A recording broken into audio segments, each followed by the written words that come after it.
আলহামদুলিল্লাহ, আল্লাহ পাকের দরবারে লাখো কোটি শুকরিয়া, যিনি আমাদেরকে মাগরিবের নামাজ জামাতের সাথে আদায় করার পর সাপ্তাহিক তাফসীরুল কোরআন মাহফিলের নিয়মিত ছাত্র হিসাবে তাফসীরের ক্লাসে আমাদেরকে কিছু সময়ের জন্য বসার তৌফিক দান করেছেন। এই জন্যে শুকরিয়া আদায় করি, বলি আলহামদুলিল্লাহ। আজকে আমরা তাফসীর শুনব কুরআনুল কারীমের সূরা আল বাকারার 34 এবং 35 নম্বর আয়াত। এই দুইখানা আয়াতের আলোচনা শুনব ইনশাআল্লাহ। আসসালামু আলাইকুম ওয়া রাহমাতুল্লাহি ওয়া বারাকাতুহু। আলহামদুলিল্লাহ, আলহামদুলিল্লাহি ওয়া কাফা ওয়া সালামুন আলা ইবাদিহিল্লাযীনা ইসতাফা। أما بعد فقد قال الله تبارك وتعالى في كلامه المجيد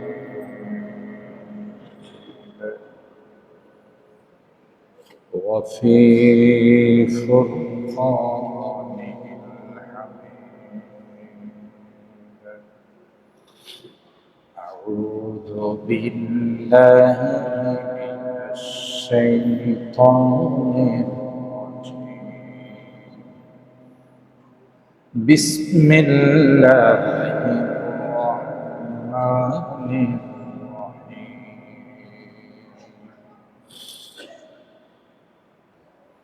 وإذ قلنا للملائكة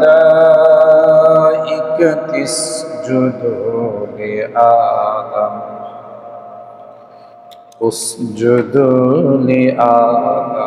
فسجدوا إلا إبليس أبى واستكبر وكان من الكافرين. وقلنا يا آدم اسكن أنت وزوجك الجنة وكلا منها رغدا حيث شئتما ولا تقربا هذه الشجرة فتكونا من الظالمين. بارك الله لنا ولكم في القرآن العظيم ونفعنا وإياكم بالآيات والذكر الحكيم. صدق الله العظيم وصدق رسوله النبي الكريم ونحن على ذلك لمن الشاهدين والشاكرين والحمد لله رب العالمين. درود شريف اللهم صل على محمد وعلى آل محمد كما صليت على إبراهيم وعلى آل إبراهيم إنك حميد مجيد. اللهم بارك على محمد وعلى آل محمد كما باركت على إبراهيم وعلى آل إبراهيم إنك حميد مجيد. আলহামদুলিল্লাহ, আল্লাহ পাকের দরবারে লাখো কোটি শুকরিয়া যিনি আমাদেরকে মাগরিবের নামাজ জামাতের সাথে আদায় করার পর সাপ্তাহিক তাফসীরুল কোরআন মাহফিলের নিয়মিত ছাত্র হিসাবে তাফসীরের ক্লাসে আমাদেরকে কিছু সময়ের জন্য বসার তৌফিক দান করেছেন। এই জন্যে শুকরিয়া আদায় করি, বলি আলহামদুলিল্লাহ। আজকে আমরা তাফসীর শুনব কুরআনুল কারীমের সূরা আল বাকারার 34 এবং 35 নম্বর আয়াত। এই দুইখানা আয়াতের আলোচনা শুনব ইনশাআল্লাহ। গত তাফসীরে আমরা যারা ছিলাম, আমরা আসছিলাম যে হযরতে আদম আলাইহিস সালাম আল্লাহর বোর্ডে পরীক্ষা দিয়ে 1 নম্বর স্থান অধিকার করছে। ভালো রেজাল্ট করলেন, বোর্ডের মধ্যে সর্বসেরা নাম্বার পেয়ে তিনি 1 নম্বর। ফেরেশতাদেরকে আল্লাহ বললেন যে আমি তোমাদেরকে আগে বলেছিলাম, আমি যা জানি তোমরা তা জানো। তোমরা তো মনে মনে ভাবছিলা যে তোমরা সবচাইতে বেশি জাননেওয়ালা, সবচাইতে বেশি জ্ঞানী, সবচাইতে বেশি সম্মানিত, কিন্তু বাস্তবে দেখা গেল ভিন্ন। জাননেওয়ালা, জানার পরিচয়, শিক্ষার পরিচয় দিলেন কে? আদম। তোমরা কিছুই বলতে পারলা না, একটা পর্যায়ে তোমরা সারেন্ডার করলা, আত্মসমর্পণ। তাই আল্লাহ রাব্বুল আলামিন সিদ্ধান্ত নিলেন আদমকে সম্মানিত করা, ফেরেশতাদেরকে দিয়ে সিজদা করাবে। সিজদা সম্পর্কে গত আলোচনায় আমি বলেছিলাম যে আদম আলাইহিস সালামের শরীয়তে এটা জায়েজ ছিল, আমাদের শরীয়তে জায়েজ। আরেকটা উত্তর দিয়েছিলাম যে এটা আসলে মূলত সিজদা ছিল না, এটা একটা সম্মান সূচক মাথা ঝুঁকায়া সম্মান জানানোর একটা পদ্ধতি ছিল। ইনহিনা ও রাস, মাথা ঝুঁকা। তো আল্লাহ পাক রব্বুল আলামিন সমস্ত ফেরেশতাদেরকে বললেন যে এবার তাহলে তোমরা এটা আদমকে সিজদা দিয়ে তাকে সম্মান। অর্ডারটা কার? ওয়াইয কুলনা লিল মালাইকাতি ইসজুদু লিআদম, সবাই সিজদা করো আদমকে, আদমের সামনে মাথা ঝুঁকাও। এই কথা বলার সাথে সাথে ফেরেশতারা এক মুহূর্ত দেরি করেন। ফাসাজাদাল মালাইকা, সমস্ত ফেরেশতারা সাথে সাথে আল্লাহর হুকুম বাস্তবায়ন করেন। সুবহান। কারণ ফেরেশতাদের সম্পর্কে আল্লাহ কোরআনে কারিমে প্রশংসা করছেন, লা ইয়াসুনাল্লাহা মা আমারা ওয়া ইয়াফআলুনা মা ইউমার, যে আমার ফেরেশতারা আমার হুকুমের বাহিরে চুল পরিমাণ কিছু করেন, তাই না? এরা নিষ্পাপ, মাসুম। লা ইয়াসুনাল্লাহা মা আমারা ওয়া ইয়াফআলুনা মা ইউমারুন, যা বলা হয় তাই তারা বাস্তবায়ন করে। ফাসাজাদাল মালাইকাতু কুল্লুহুম আজমাউন, সমস্ত ফেরেশতারা আল্লাহর হুকুম বাস্তবায়ন করে কি করলেন? মাথা ঝুঁকাইলেন। বিইনহিনায়ে রাস, সম্মান সূচক সিজদা করে। ইল্লা ইবলিস, একজন করে নাই, তার নাম কি? আমি খুব পরিষ্কার করে আপনাদেরকে বলে দিই, ইবলিস যদি ফেরেশতা হতো তাহলে সেও আল্লাহর হুকুম অমান্য করত, কিন্তু এটার গোড়াটা ফেরেশতা না, গোড়াটা হলো ইবলিস, কাফের। আবা ওয়াস্তাকবার, অস্বীকার করল, অহংকার করল। কে? ইবলিস। আবা ওয়াস্তাকবার ওয়া কানা মিনাল কাফিরিন।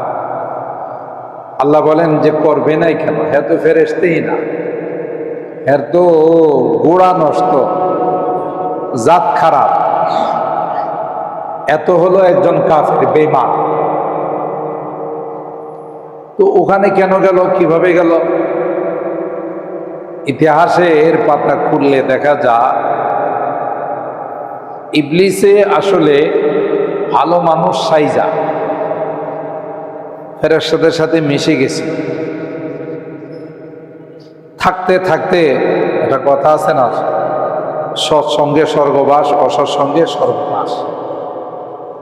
ফেরেশতাদের সংস্রবে থাকতে থাকতে ইবলিসও নিজে ফেরেশতার মতো হয়ে গেছে।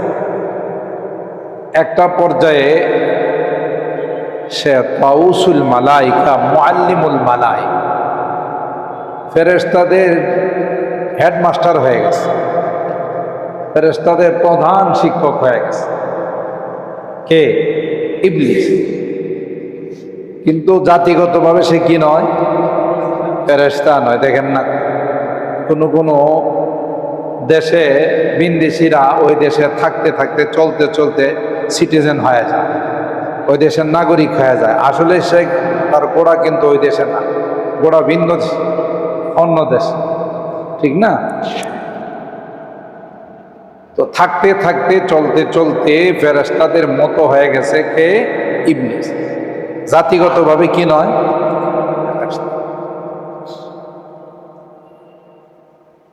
ইবলিস বহু ইবাদত বন্দেগী করছে।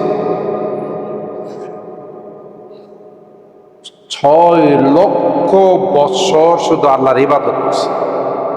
সুবহানাল্লাহ বলবেন না? কত? জমিনের এমন কোন জায়গা নাই যেখানে ইবলিসের সিজদা পড়ে না। কি পরিমাণ ইবাদত বন্দেগী করছে, কি পরিমাণ ভালো কাজ করছে। কিন্তু ইবলিসের নিয়তের মধ্যে প্রবলেম ছিল, সমস্যা ছিল। ইবলিস যে এত ইবাদত বন্দেগী করছে, তার উদ্দেশ্য আল্লাহকে রাজি আর খুশি করা, আল্লাহকে পাওয়া নয়। তার উদ্দেশ্য ছিল পদ পদবী, এই যে গোড়াতে নষ্ট। এই জন্যে প্রত্যেকটা হাদিসের কিতাবে মুহাদ্দিসিন কেরাম প্রথম হাদিস নিয়ে আসছেন, ইন্নামাল আমালু বিন্নিয়াত। সমস্ত আমল নির্ভর করবে নিয়তের উপর। কিসের উপর? নিয়ত ভালো, আমল ভালো। নিয়ত খারাপ, আমল খারাপ। আপনি যতই ইবাদত বন্দেগী করেন, আপনি মনে করেন এখানে দাঁড়ায় মাগরিবের নামাজ জামাতের সাথে আদায় করলে, 2 রাকাত সুন্নত পড়লেন, 6 রাকাত আওয়াবিন পড়লেন, আরো কিছু নফল, আপনার নিয়তের মধ্যে আছে এই এলাকা দিয়া বা এই রুট দিয়ে মসজিদের আশপাশ দিয়ে যারা আসা যাওয়া করবে সবাই যেন আমারে দেখা কই, দেখছো সব চলে গেছে, এই লোকটা এখন ইবাদত করতেছে। এইরকমের একটা নিয়ত নিয়ে যদি আপনি নফল পড়েন, বলুন তো দেখি নফলের কোনো সওয়াব পাবেন? কেন? আপনার নিয়তে সমস্যা। আপনি এই নামাজ আল্লাহকে রাজি আর খুশি করার জন্য পড়েন নাই, এই নামাজ পড়ছেন আপনি মানুষ যেন আপনাকে ইবাদত গুজার বলে, মানুষ যেন আপনাকে আবেদ বলে, একজন ইবাদতকারী বলে শনাক্ত করে। এই যে আপনি আধা ঘন্টা লাগায় মেহনত করলেন, লাভ হবে? কোনো লাভ হবে না। আপনি প্রতিদিন আজান দিলে মসজিদে চলে আসেন, প্রথম কাতারে নামাজ পড়েন, অনেক সওয়াবের কাজ। প্রথম কাতারে নামাজ পড়া, প্রথম মসজিদে যারা ঢুকে তাদেরকে অনেক পুরস্কার দেওয়া হয় আল্লাহর পক্ষ থেকে। কিন্তু আপনার যদি এই নিয়ত থাকে যে আমি প্রতিদিন প্রথম কাতারে নামাজ পড়ি, মানুষজন এই বলা বলি করে প্রথম কাতারের মুসলমান, বলুন তো দেখি প্রথম কাতারে নামাজ পড়ার কোনো সওয়াব হবে? নিয়তরা এত বড় ইম্পর্টেন্ট, নিয়তরা এত বড় গুরুত্বপূর্ণ। মনে করেন আপনার টিনের বেড়া,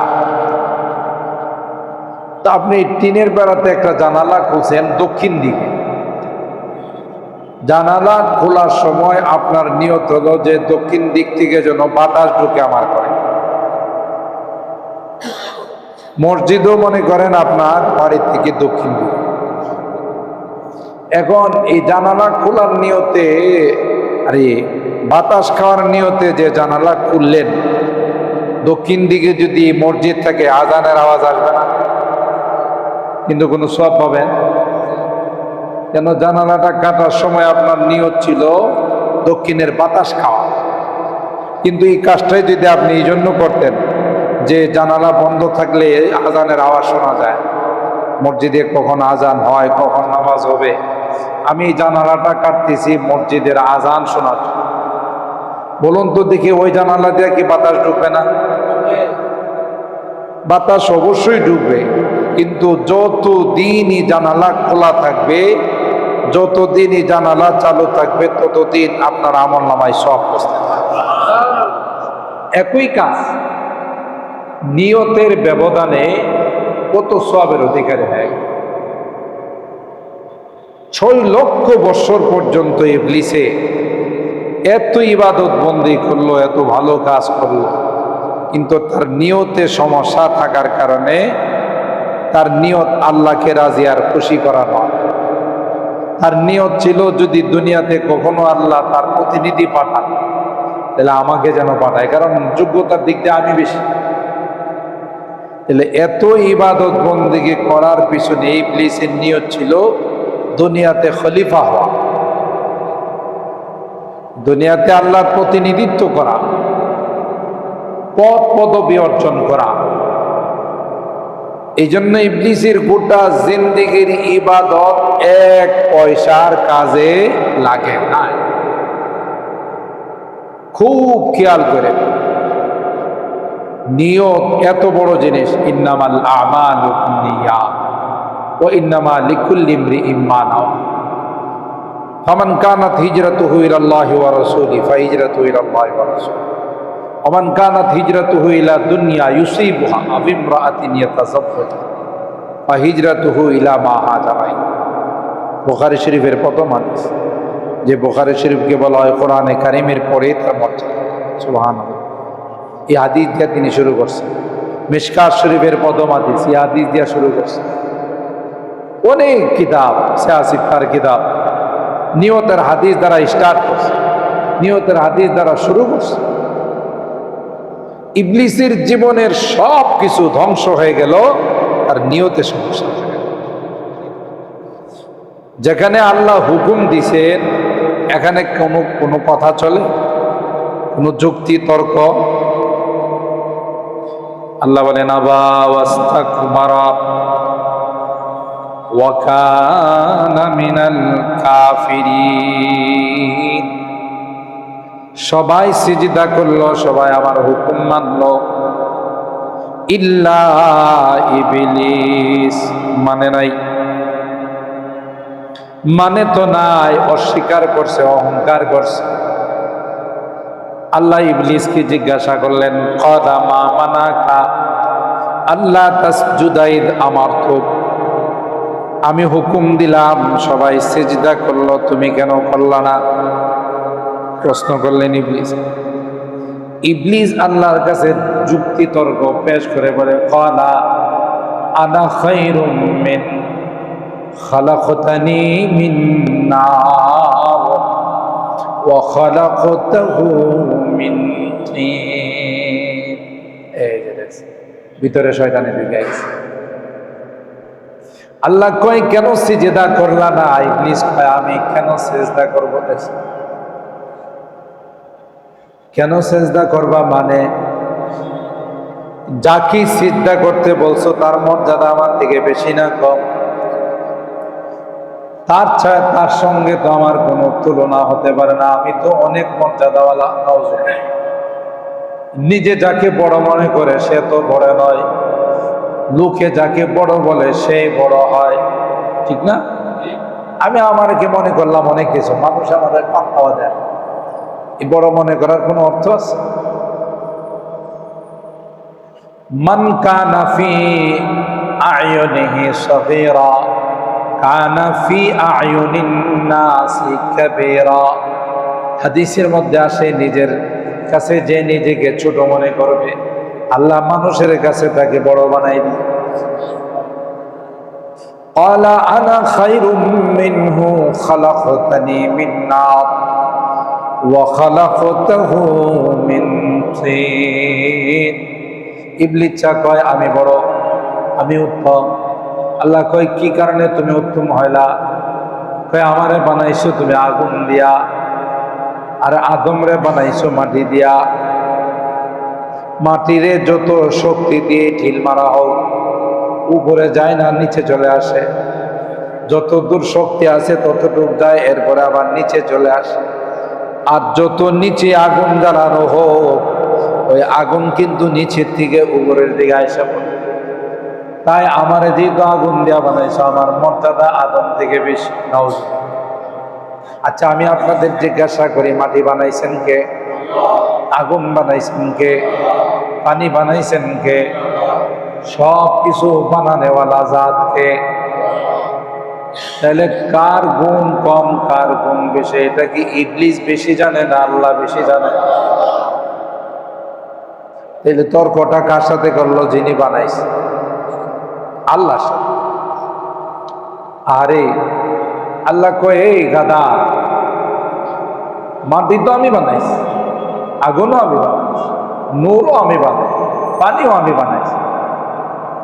কোনটার মর্যাদা কম, কোনটার মর্যাদা বেশি? তুই কি আমার থেকে বেশি জানিস? তুই কি আমার থেকে বেশি বুঝিস? তুই আমার সামনে যুক্তি পেশ করলে, হ্যাঁ আমার যুক্তিতে আসে না।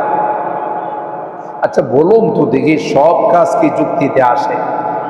আমি গত তাফসীরে বলছিলাম, যুক্তি দিয়ে যদি কাজ হতো, পিছনের রাস্তা দিয়ে হাওয়া বের হলে উজু করা লাগে না? লাগে না? হাওয়া বের হয়েছে পিছনের রাস্তা দিয়ে, উজু নষ্ট হয়েছে সামনে। চেহারা ধুইতে হবে, হাত ধুইতে হবে, মাথা মাসা করতে হবে। কোনো যুক্তি আছে? যুক্তি তো হলো যে অপরাধ করছে তার শাস্তি। হাওয়া বাইর করছে পিছনের রাস্তা, ওখানে ডিপ মেশিন লাগায় তারা পানি দেওয়া দরকার, যে তুই উজুটা নষ্ট করলি। কথা বলেন ঠিক না? ওখানে ডিপ মেশিন দিয়ে তার পানি দেওয়া দরকার, যে নষ্ট হয়েছিস তুই, অপরাধ করলো পিছনের রাস্তা, শাস্তি দেওয়া লাগে। এখন সামনের হাত পা ওগুলো, কোনো যুক্তি আছে? বলেন, কোনো যুক্তি আছে? বানাইছেন আল্লাহ বীর্য দিয়া। সামান্য একটা বীর্যের মধ্যে অনেকগুলো শুকনালি থাকে, অনেকগুলো আল্লাহ তাআলা জীবাণু রাখে। তো এর মধ্যে কোটি কোটি থাকে, একটা দিয়ে আল্লাহ সন্তান বানায়। তো আল্লাহ তাআলা যে বীর্য দিয়া, পানি দিয়া সন্তান বানাইলেন, এই সন্তানটা যখন দুনিয়াতে আসার সময় তার যে সাইজ, তার যে পরিমাণ বড়, সে পরিমাণ মোটা। যে রাস্তাটা দিয়ে আল্লাহ দুনিয়াতে বাইর করেন, এই রাস্তাটা কি এত বড় মোটা, এত চওড়া? তাহলে এই রাস্তা দিয়ে সন্তানটা আসলো কেমন করে? কোন যুক্তিতে? কোনো যুক্তি নাই। আল্লাহ কুদরতি ভাবে বাইর করছে। আছে কোনো যুক্তি? এই জন্য একদল আছে যুক্তির পিছনে পড়ে আছে। তো এই জন্য ওলামা ইকরাম বলেন যে যুক্তিতে মুক্তি না। আরেক দল কয় যা দেখি না তা মানি না, যা দেখি না তা মানি না। আচ্ছা আপনারা বলুন তো, জ্বর দেখা যায়, থার্মোমিটারে মাপলে এটার মিটার ওঠে, জ্বরটা সাদা না কালো না লাল না হলুদ, এটা দেখছেন? এনে যদি কয় আমার গায়ে জ্বর আছে প্রচন্ড, পরে থাপড়াই দিব, তুই জ্বর দেখছস? কথা কয় না, কয় না দেখি না। তুই জ্বর কস কা? যা দেখি না তা মানি না। জ্বর তো দেখা যায় না, দেখা যায়? এই যে জড়ো হাওয়া আসে, শুশু শুশু আওয়াজ হয়, ঘূর্ণিঝড় যখন হয়, ঘূর্ণিপাক যখন হয়, এটা দেখা যায়? দেখা তো যায়, গাছের পাতা লড়তেছে, ওরে দেখা যায়। তাহলে বলতে হবে যে এই যে এতগুলো ঘর বাড়ি ফালাই দিছে, এটা আমি মানি না। কেন? দেখি না। নিজের পিঠটা কোনো আয়না ছাড়া আপনি দেখেন, পিঠের ভিতরে পিছনে কালো দাগ আছে কিনা, পিঠের মধ্যে কোনো তিল আছে কিনা, এটা আপনি দেখেন। তাহলে কি বলতে হবে? যা দেখি না তা মানি না, পিঠ খাইটা ফালাই দেবো, এটা তো দেখিও না, পিঠ নাই। হইল শয়তানি ছাড়া, ওই শয়তানের যুক্তি। এই জন্য যুক্তিতে মুক্তি নাই। মানার নাম হলো ঈমান, ইসলাম। যুক্তি তর্ক দেখানোর নাম হলো শয়তান। কথা বলেন ঠিক কিনা? আল্লাহ রাব্বুল আলামিন বললেন, তুমি আমার সামনে যুক্তি তর্ক পেশ করলা না, যুক্তি দিয়া মুক্তি পাওয়া যায় না। বানাইছি আমি, কার গুণ কম কার গুণ বেশি এটা আমি জানি, তুমি জানো। মাটির মধ্যে যে কত গুণ লুকায়িত আছে তুমি বলতে পারো। মাটি অনেক ধৈর্যশীল। মাটির মধ্যে কৃষকরা কত অত্যাচার করে, চাষাবাদ করে, এরপরে মাটি খুঁড়ে আবার মই দিয়ে এটাকে সমান করে, আবার পানি দেয়, আবার নিড়ায়। এগুলো সব মাটির উপরে চলে না। মাটি কি কোনোদিন আন্দোলন করছে? কোন এলাকার মাটি একসাথে হয়ে আন্দোলন করছে শুনছেন? যে আল্লাহ, উত্তরবঙ্গের মাটি সব আন্দোলন শুরু করছে যে মানি না, মানব না, অত্যাচার সহ্য করব না। করছে কোনোদিন? না। মাটির মতো ধৈর্যশীল আর কিছুই না। মাটির আরেকটা গুণ কি? মাটির আরেকটা গুণ, মাটির মধ্যে যদি কোনো কিছু আপনি আমানত রাখেন, এই মাটি আপনাকে, আপনি একটা রাখলে আপনাকে 100টা পুরস্কার দেয়। একটাকে বাড়ায় কততে পুরস্কার দেয়? এই যে একটা দানা ফেলাইলেন, বিচন ফেলাইলেন, গাছ উঠে, জ্বালা ওঠায় না? এই জ্বালাটা যখন আপনি ক্ষেতের মধ্যে রোপণ করেন, তখন ধানের শীষ, গমের শীষ এগুলো বাইর হয় কিনা? কতটা বাইর হয়? চতুর্দিকে মিলায় 100-150 পর্যন্ত বের হয়। অথচ রাখছেন কয়টা? একটা। আগুনের মধ্যে রাখলে কি বেশি দিয়ে না, যা আছে তা শেষ করে ফেলা? আপনি যদি আগুন রেখেন, তুই যেহেতু অনেক শিক্ষিত, ইবলিশ শিক্ষিত, যা তোর কাছে একটা আমানত রাখলাম, এটা কি 100টা পুরস্কার দেয় না? এরাও খায়, এরা পুষ্টি পুষ্টি সব খায়। এক ঘরে আগুন লাগলে 10 ঘর জ্বালায়, ঠিক না? তো কিসের তোর মধ্যে ফজিলত হবে? উপরের দিকে উঠলে কি ফজিলত হয়? উপরের দিকে উঠলেই তো ফজিলত হয় না। আল্লাহ কয়, এই শয়তান মারদুদ মালাউন, সৃষ্টি করলাম আমি, কার গুণ কম কার গুণ বেশি এটা তো আমি জানি। আমার সামনে তুই যুক্তি তর্ক পেশ করলে, যা, তোর 6 লক্ষ বৎসরের ইবাদত মুহূর্তের মধ্যে অল ডিলেট হয়ে গেল, তোর নিয়ত খারাপ। কথা বলেন ঠিক কেন? এই জন্য আল্লাহ বলেন, ওয়া কানা মিনাল কাফিরিন। আসলে ইবলিস ফেরেশতা নয়, ইবলিস আসলে নূরের নয়। ইবলিস ছিল কাফের, বেঈমান। কিছুদিন ফেরেশতাদের সঙ্গে নিজেকে ফেরেশতার ভাব প্রকাশ করছে, তাই আমি আল্লাহর হুকুম মানে নাই, সাথে সাথে তার ফলাফল বের হয়ে গেল। আল্লাহ বললেন যে আবা ওয়াস্তাকবারা ওয়া কানা মিনাল কাফিরিন ক্বালা রুজ মিনহা ফাইন্নাকা রাজিম। এক্ষুনি আমার জান্নাত থেকে তুই বাহির হয়ে যা। আউযুবিল্লাহ। মুহূর্তের মধ্যে সব শেষ হয়ে গেল। ফেরেশতারা সিজদা করছে, ফেরেশতাই রয়ে গেছে। আল্লাহর হুকুম মানছে, তাদের মর্যাদা আগের মতো রয়ে গেছে। ইবলিসে নাফরমানি করছে, জীবনের সব শেষ হয়ে লানতের তোপ তার গলার মধ্যে লাগায়া আল্লাহ বিতাড়িত করে, মাহরুম আর বঞ্চিত করে জান্নাত থেকে বাহির করে। এই জন্যে নিয়ত সহি থাকতে হবে। নিয়ত সহি না থাকলে কোনো আমলের কোনো ফলাফল পাওয়া যাবে না। আমরা আজকের এই আয়াত থেকে এটা শুনলাম। এরপরে আল্লাহ তাআলা হযরত আদম আর হাওয়াকে জান্নাতে থাকার অনুমতি দিয়েছেন। ওনারা কিভাবে জান্নাতে থাকছেন ইনশাআল্লাহ আগামী জুমাতে, আজকের জুমার মধ্যে আর লম্বা আলোচনা করলাম না। আপনাদের ওয়াদা দিয়েছিলাম যে এখন প্রশ্ন উত্তর পর্বগুলো আমাদের তাফসীরের পর হবে। গত সপ্তাহে যেহেতু প্রথমবার শুরু হয়েছিল, এই জন্য তাফসীরের পর প্রশ্ন উত্তর পর্ব হয় নাই। ইনশাআল্লাহ আজকে আমরা 2-1টা প্রশ্ন মনে আছে, এটার উপর আমরা